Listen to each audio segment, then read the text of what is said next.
আজকের দিনে আমাদেরকে স্মরণ করিয়ে দেই আমাদের আকাবিরিনে হযরত উলামায়ে কেরামের অবদান, মুসলমানের অবদান। যে উলামায়ে কেরামের রক্তর বদৌলতে, জিনাদের আত্মবলিদানের বদৌলতে আজ ভারত স্বাধীন হয়েছে। জিনাদের রক্তের ফোঁটায় ভারতের মাটি খাঁটি হয়েছে।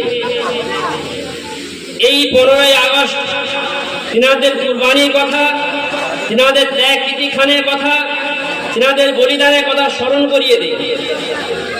তিনারা যদি এই বলিদান না দিতেন, তিনারা যদি এই কুরবানি না দিতেন, সমীক্ষকরা বলছেন যে ভারতবর্ষ স্বাধীনতা আরো 200 বছর পিছিয়ে যেত। মুসলমানরাই ভারতকে স্বাধীন করার জন্য যে পরিমাণে রক্ত দিয়েছেন, হিন্দু মায়ের সন্তানেরা সে পরিমাণ ঘাম ছড়াতে পারেনি। তবে দুঃখের বিষয়, ইতিহাসের পাতায় তিনাদের নাম নেই। তিনাদের আলোচনা